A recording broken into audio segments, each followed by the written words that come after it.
Pag hindi mo nabayaran lahat ng utang mo sa akin, nung kabilang taon pa, lahat ng gamit mo sa bahay mo, hihigitin ko. Hihilahin ko yung lahat, babatakin ko yung lahat. Pati TV mong may guhit-guhit. Walang ligtas yan sa akin, pati washing mong putulang paa. Kung gayon din lang naman, Cleopatra, maghintay kang bayaran ng kusa dahil nagkusa ako sa iyong utang. Maghintay ka magbayad ako ng kusa dahil kusa akong lumapit sa iyo ng utang. Diyos ko, may dala pa naman ako sa iyong saging. Ay iuwi ko na lang, are. Hindi ko obligasyon magdala ng saging sa isang katulad mo. Maghintay ka na lang dyan, amagin sa akin ng utang mo. Maghintay ka ng bayaran kitang kusa. Ay nako, panibagong umaga na naman. Ako hindi na makapagsampay sa lakas ng hangin na ito eh. Talagang nakaka-porwisyon ng mga labahin, tambak na doon. Magaling na lang at ako nakapagpa-order ng Starbucks pampakalma. Mayaman na naman ako sa mata ng mga inggiterang tao at kapitbahay ko. Alisa pa nga pala yan, si Crescencia nang yan, hindi pa nakakabayad sa utang sa akin. Babalik daw bago bagong taon. Diyos ko, January, ano na ngayon, hindi pa din ibabalik. Kaya wala nang maibili ng bigas ko eh. Mga damit ko'y tambak pa doon kaya naghalo-halo na ang pag-init ng ulo ko. Akin lahat ng gawain. Buti na lang may Starbucks ko ditong pampakalma. Teka, ako'y wala ng pangsugal eh. Makautang kaya kay Cleopatra? Pautangin pa kaya ako noon eh, ang dami ko ng utang doon. Ay ako'y magbabaka sakali, ako'y tatawag doon sa kanilang bahay. Ako'y uutang ng pangsugal ko. Ako'y napagtalo nung isang gabi eh. Ako'y uutang muna ulit ng aking puhunan. Cleopatra? Cleopatra? Oh, parang may tatawag na naman sa labas. Oh, ano na naman yon? Ano namang iyong lakad sa akin? Hindi ka pa nga nakakabayad sa utang mo. Baka mangungutang ka na naman. Ano ka naman, Ari? Wala pa akong nasasabi eh. Alam na agad. Ba't naman ganyan ang suot mo? Pulang-pula kang abot sa liig ang iyong suot na iyan. Daig mo pang ikinasa Canada. Kundi ako'y mag-turtleneck eh. Sa lakas ng hangin na iyan, napapayad naman talaga ang mga sinampay ko kaya ako hindi makapag-umpisa maglaba.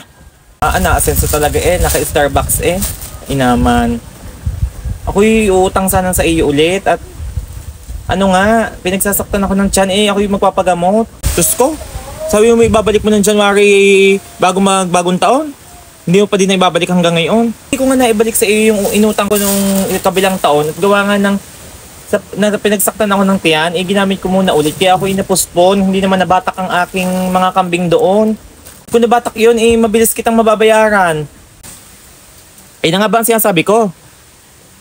Ay na, kada makikita mo mukha ko, kung mangungutang ka, akala mo yata sa akin, mayaman ako, manyapat naka-turtleneck ako. Ba ito si Crescencia nang ito hindi nakakaunawa. Ani ko naman, kung kayo mangungutang, ibabalik yun sa tamang petsa. Diyos ko. Gagaya pa kayo sa iba na hindi naman nagbabalik ng tama, kaya ano nasisira sa tao. Boka kaning ito. Kung ginasawisyo pa, kainaman ka din eh. Ang aking hindi na napapantay sa mga problema eh, dumagdag ka pa. Tapos mo akong siraan ng siraan sa mga kapitbahay bago akong takbuhan mo pag kailangan mo. Hindi naman kita ipinagbibibidas kung saan-saan. Diyos ko, kung saan-saan mo na naman nakakagilap ang mga balitang iyan. Balitang engkanto. Hindi mo kita sinisiraan sa tao, itanong mo pa dun sa mga kapitbahay ko. Buhay nga nila ang sinisira ko. Ikaw huwag makikinig sa mga sulsul ng iba. Sa akin ka makinig. Akong kalapit bahay mo eh. Diyos ko, Crescencia na, magbago ka na. Oh, kailan mo na naman ibabalik yung hihinihira mo? Okay, wala nang katiwa-tiwala sa pagmumukha mo. Nangako ka na ng nangako. Diyos ko, bigas ko pa hindi ko na mabili. Hindi ko na nagagampanan ng aking tungkulin sa buhay dahil sa mga utang mo, Crescencia na. Yan sinasabi ko sa iyo. Grabe naman ito magsalita at ako pa pala ang pabigat sa kanyang mga pang-araw-araw na pamumuhay. Alam nga naman akong magbili ng bigas mo, ikaw naman ang kakain. Diyos ko, issue pa pala sa iyong hindi ko pagbabayad ng utang. Inaman ka din. Huwag ka maninira ng tao ha. Kung sa akin ka din naman tatakbo. Huwag ka kaning ito, wala nang ibang takbuhan kundi ako ng ako. Di bali kung wala akong pamilya eh. Inaman ka din. Sadyang madami akong masasabi. Para saan pat hindi ako magsasalita kung kayo na may takbo sa akin pangungutang. Daig mo pang mayaman ako. Mayaman lang ako sa mata ng mga inggitera. Yan tatandaan mo. Porket naka-Starbucks ako ngayong umaga, Diyos ko. Inggit na inggit kayo sa buhay ko. Mare, ikay kumbaba. Timon sa lakas ng hangin na madala ka din ng ipo-ipo, iwanin ko sa mukha mo. Mo sa lakas ng hangin iyon, lipa din ang aking buhok. Magbait ka, Nini, magbait. Cleopatra, ah. Diyos ko, ako hindi naiingit yan sa iyong Starbucks na yan, ha? Dahil kadaming sa aming kaping barako, hindi ko kailangan bumili niyan. Diyos ko, kung hindi naiingit sa iyo. O bakit ngayon hindi ka makalapit sa mga pinagchichismisan mo? Sa akin din naman pala ang lapit mo ito, dosira ka sa buhay ko, ano? Yung mga sinasabi ko sa inyo. Huwag kayong lalapit sa mga sinisiraan ninyo. Doon kayo lumapit sa kachismisan ninyo. Doon kayo magaling Kristensyana, ano? Paano ka naman lalapit sa aking mga kapitbahay? Ika-level ko lang naman din ang pamumuhay nila. Ikaw lang naman ang mayaman dito sa atin. Tignan mo, lakas ng hangin, mamay pag hindi ka pa nagpautang sa akin, matangay ka ng buhawi diyan, ewanin ko sa iyo.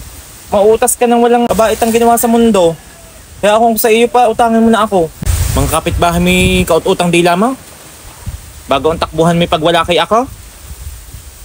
Ani ko naman, huwag kang mambibida ng buhay ko. O sa akin din naman ang takbo mo, ano? Pag hindi mo nabayaran lahat ng utang mo sa akin, nung kabilang taon pa, lahat ng gamit mo sa bahay mo, hihigitin ko. Hihilahin ko yung lahat, babatakin ko yung lahat. Pati TV mong may guhit-guhit. Walang ligtas yan sa akin, pati washing mong putulang paa. Cleopatra, kung may mahihigit ka pa, ay halos lahat ng kagamitan ko sa bahay ko, naibenta ko na at ipambayad ko sa utang. Yun, higitin mo ang aking asawa. Sa iyo muna ng isang gabi. Pwede kayong bayad. Bus ng aking kagamitan. Washing pa'y wala. Napukutod nga ako sa mga kamay ko. Sugat-sugat na. Maniningil ka pa. Anong higitin mo doon? Kainaman ka din.